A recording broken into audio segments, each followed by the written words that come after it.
Assalamualaikum warahmatullahi wabarakatuh. Selamat pagi teman-teman. Kita jumpa lagi di channel kesayangan Anda, channel paling inspiratif untuk peternak Indonesia, yaitu Fairies Farm.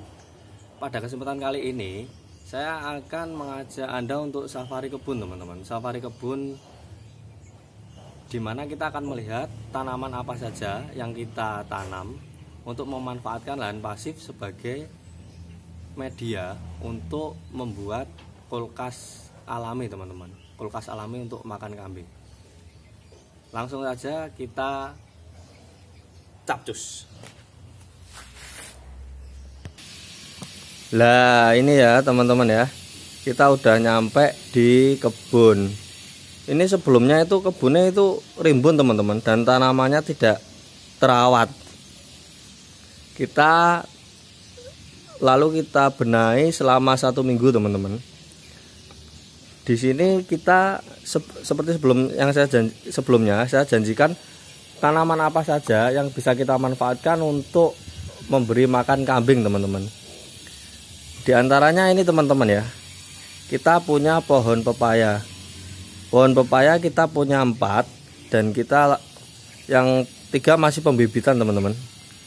Pohon pepaya ini diinformasikan oleh pihak pertanian bahwa mereka mempunyai protein kasar yang tinggi teman-teman, tapi juga mengandung tanin dan sianida yang tinggi, dan itu sangat membahayakan kambing teman-teman.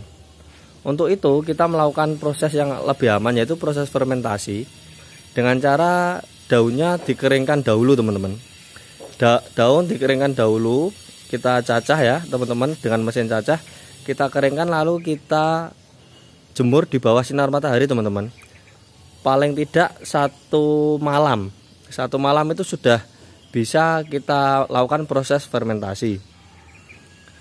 Kemudian kita juga punya ini teman-teman, daun katuk.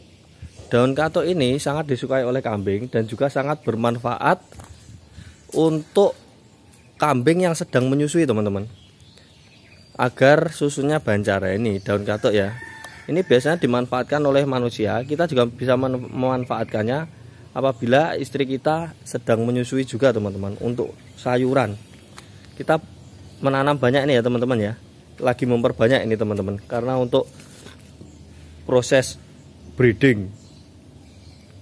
Ini juga ada daun murbe. Daun murbe ini juga sangat bagus untuk kambing teman-teman. Kemudian ada daun kelor ya teman-teman ya. Daun kelor ini kita mempunyai 4 pohon, yang 3 ada di dalam kandang teman-teman. Daun kelor ini fungsinya juga sama, hampir mirip dengan daun katuk. Itu dimanfaatkan untuk membancarkan susu kambing teman-teman. Kemudian kita ada daun ini, pohon mangga ya. Kita punya 2. Pohon mangga ini juga sangat disukai oleh kambing, dan juga mangganya disukai oleh kita. Dimanfaatkan untuk happy teman-teman.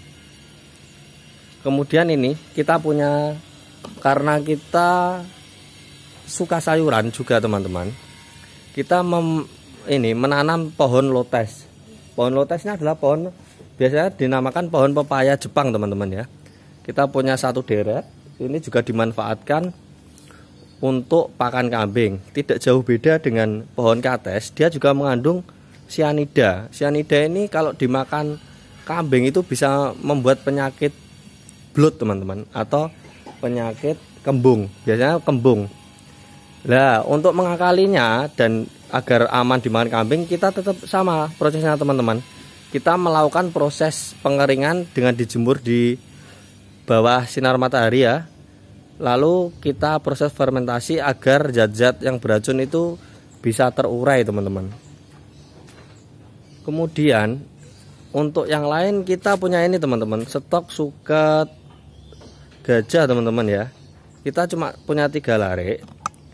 Ini untuk campuran. Kita tidak manfaatkan banyak untuk suket gajah ini karena kenapa? Untuk hijauan itu kita hanya perlu 30% teman-teman. 30% dari total pemberian kambing. pemberian pakan kambing. Saya rasa ini cuma satu larik saja, ini sudah mencukupi untuk 30% dari satu tong teman-teman. Dan proses penanamannya mudah. Untuk penanaman pertama kita butuh 60 hari ya teman-teman ya, untuk sampai proses panen pertama. Kemudian untuk panen berikutnya kita bisa sekitar 30 hari, 15 sampai 30 hari. 15 itu masih muda-muda teman-teman. Lah, sisi keunggulan lain dari proses fermentasi ini adalah kita tidak perlu memilih daun mana yang tua, mana yang muda. Semua bisa dipakai teman-teman. Kita tidak perlu khawatir nanti kambing akan mentret karena memakan daun yang muda-muda itu. Karena kadar air dan yang lain-lain itu kita proses dengan proses penjemuran dan fermentasi teman-teman. Jadi kita tidak akan khawatir untuk kambing ini akan mengalami mentret. Dan kemudian ini kita lagi pembibitan daun beluntas ini yang kering-kering teman-teman ya. Ini nantinya juga kita manfaatkan untuk pakan kambing. Kemudian di tempat lain kita ada ini teman-teman. Nah ini adalah terpal. Ini saya jemur ya, kemarin habis buat jemur gedebok pisang ya teman-teman ya, untuk dikeringkan. Ini teman-teman, ini mirip dengan suket gajah teman-teman. Sebentar. Nah ini kita lagi mencoba untuk menanam suket odot. Suket odot ini dari review-review yang sudah ada di media sosial itu kandungannya lebih baik daripada suket gajah teman-teman, dan sangat disukai oleh kambing. Jadi ceritanya itu suket gajah itu sangat disukai oleh sapi, dan untuk suket odot ini disukai oleh kambing. Selain disukai oleh kambing, dia juga mempunyai nutrisi lebih baik daripada suket gajah teman-teman. Dan ini mengetahuinya ini baru-baru ini saya teman-teman. Kalau kita bisa mengetahui lebih awal, kemungkinan saya akan memperbanyak untuk suket odotnya teman-teman. Dan nantinya ini adalah bakalan. Ini masih usia sekitar 20 hari ya teman-teman ya. Udah seperti ini dari batang ya, kita stek. Nanti kita akan perbanyak di sini teman-teman. Ini masih agak kosong. Ini kita bisa memanfaatkannya. Kemudian kita punya daun belimbing teman-teman. Daun belimbing ini sangat bagus untuk kambing karena dia akan menjaga daya tahan tubuh kambing terhindar dari penyakit batuk teman-teman. Biasanya kalau kambing itu kadang batuk-batuk itu teman. Karena kita menggunakan pakan fermentasi dan semi kering, maka itu ada resiko di kambing untuk batuk-batuk teman-teman. Tapi itu kemungkinan 10/1 alias 10% teman-teman. Dan kita belum sama sekali menemukan. Itu hanya kita sifatnya antisipasi ya teman-teman ya. Kemudian ini ada pohon kelapa. Pohon kelapa ini kita manfaatkan untuk degannya teman-teman. Cadangan air degan ini untuk menjaga kondisi tubuh si kambing, dan kita manfaatkan sebagai bahan pembuatan prebiotik. Nanti kita akan jelaskan teman-teman bahan apa saja yang kita manfaatkan untuk pembuatan prebiotik. Tentunya dengan bahan-bahan yang murah yang ada di sekitar kita. Kalaupun itu beli, itu juga sangat murah teman-teman. Kita perbanyak sendiri dengan biangnya. Oh ya, ini ada yang kelewatan. Ini daun mengkudu teman-teman. Daun mengkudu ini vitaminnya sangat bagus untuk kambing, untuk menjaga daya tahan tubuh. Sekalian biasanya saya kasihkan mengkudunya, saya giling. Kemudian ini ada bibit pisang ya teman-teman ya. Kita manfaatkan untuk pohon pisang ini cukup 2 saja, karena pohon pisang itu sangat tidak direkomendasikan kecuali dalam keadaan yang sangat urgent. Tapi saya rasa dengan lahan dan tanaman yang sebanyak ini, untuk kambing yang saat ini saya ternak itu sementara cukup teman-teman. Untuk selanjutnya kita akan upgrade dan untuk memenuhi kuota kandang. Kuota kandang kita sekitar 20-30 ekor kambing bakalan teman-teman. Dan kemudian kita biarkan saja ini tetap tumbuh. Kalau belum mau dimanfaatkan, kita jangan motong dulu teman-teman kalau untuk hijauan ini ya. Tapi untuk daun tebu sebaiknya kita biarkan dia jangan digiling dulu. Kalau digiling kan kita mempunyai daun itu jadi lembut ya.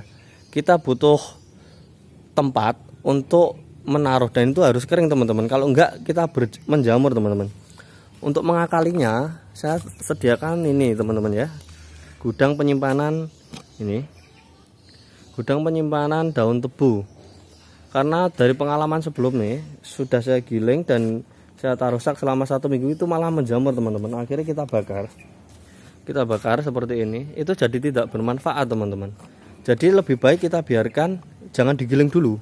Jadi masih bongkoan kena angin-angin itu akan lebih aman teman-teman ya. Saya rasa itu dari safari kandang kita. Semoga ini menjadikan ide dan pemikiran baik untuk teman-teman agar lebih memanfaatkan lahan-lahan pasif ke arah dimana kita bisa memanfaatkan untuk ternak dan kehidupan kita sehari-hari ya teman-teman ya. Sebenarnya berternak seperti ini tuh sangat mudah teman-teman. Waktu kalian itu bisa luang banyak, kita bisa manfaatkan untuk mengkreasikan ide-ide kita ke arah-arah yang lain. Sebagai contoh, ini untuk di sini ya, saya hanya membutuhkan tidak sampai setengah jam teman-teman untuk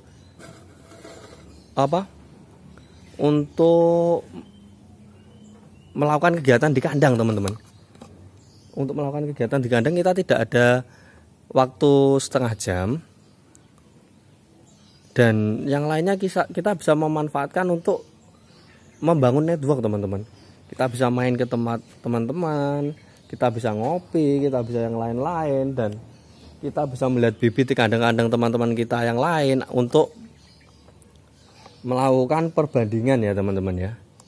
Melakukan perbandingan ke arah yang lebih baik tentunya teman-teman. Kita share-share masalah apa yang ada di kambing kita. Kita bisa banyak pokoknya teman-teman. Waktu luang kita banyak, dan ini sangat tidak menyita waktu dan sangat mudah teman-teman.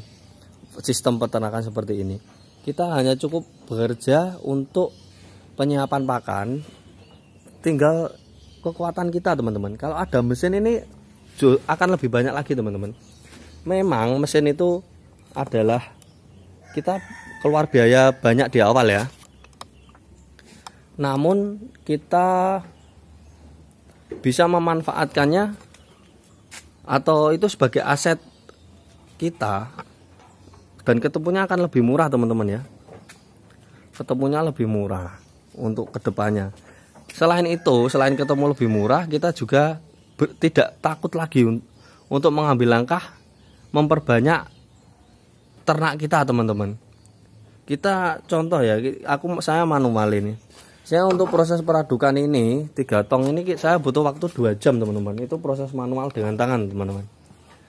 Tapi untuk penyelepan kita udah pakai mesin ya teman-teman ya, mesin seleb, dan nantinya kita akan upgrade untuk mesin mixer ya.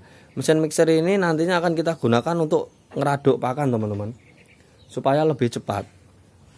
Dengan alat-alat seperti itu, dengan adanya alat-alat seperti itu, kita akan lebih berani untuk memperbanyak pakan, dan tentunya akan memperbanyak ternak juga teman-teman. Dan itu sangat bagus sekali untuk scale up atau untuk meningkatkan produktivitas dari kandang kita teman-teman ya. Dan tentunya tidak memakan waktu yang banyak kalau kita pakai alat-alat itu. Kita bisa bekerja di rumah, dan waktu kita masih banyak untuk diluangkan kepada kegiatan yang lain, terutama untuk bertemu dengan anak-anak kita, dengan istri kita, ngobrol-ngobrol. Jadi sangat bermanfaat teman-teman ya. Jadi saya rasa itu, semoga video ini bermanfaat Oke, kita kasih like dulu. Like ini ya. Semoga video kita bermanfaat untuk membangun bisnis yang menuju peternak berdikari, teman-teman. Kita bisa menghasilkan uang sendiri dari lahan-lahan kita. Dan itu tidak menyita waktu kita. Waktu kita itu sangat mahal, teman-teman. Jadi kalau kita manfaatkan harus sebaik-baik mungkin. Jadi seperti itu ya teman-teman ya, untuk perjumpaan video kali ini. Untuk video berikutnya saya rasa kita akan membahas tentang ukuran kandang, teman-teman. Ukuran kandang yang efektif untuk kambing itu berapa ya teman-teman ya. Dan muat berapa. Jadi gini, dari pembahasan kandang nanti kita akan bisa mendapat ide, teman-teman. Untuk lahan berapa kita kemungkinan bisa mendapat kuota berapa, dan kita bisa mendapat keuntungan berapa. Seperti itu ya teman-teman ya. Oke, kalau ada sesuatu yang kurang berkenan di video ini, bisa dicurahkan oleh teman-teman lewat itu, teman-teman ya. Komentar di kolom komentar di bawah. Jangan lupa kalau video ini sangat bermanfaat, di like dan di share kepada orang-orang di sekitar kalian, teman-teman. Ini kemungkinan sangat membantu teman-teman kalian untuk membuka pandangan bisnis di bidang peternakan ya teman-teman ya. Selain itu, untuk mengikuti terus video dari channel Ferris Farm ini, jangan lupa di subscribe ya teman-teman ya,